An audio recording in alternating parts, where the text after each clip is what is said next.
Hi, what's up everybody? Today I'm going to show you how to transfer your notes from Notion to your Obsidian.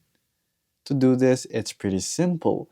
So actually right here we're already in our Notion, and if we want to transfer our notes to Obsidian, there's a few things that we have to do.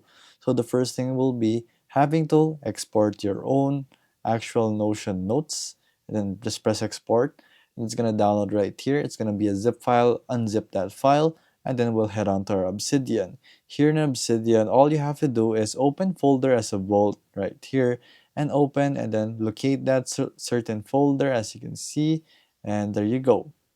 So let's just drag it down right here. So it didn't have anything right there, so it will just open up right here. Basically, as you can see, it's going to be all jumbled up. It's not going to be perfect, but when you go to your vault right here, let's just try to open another one right here. Just see if it's actually just working. So nope, I don't really have anything in there, but basically that's how it works. You just have to export the CSV file, and then you'll have to open it here in your Vault and Obsidian.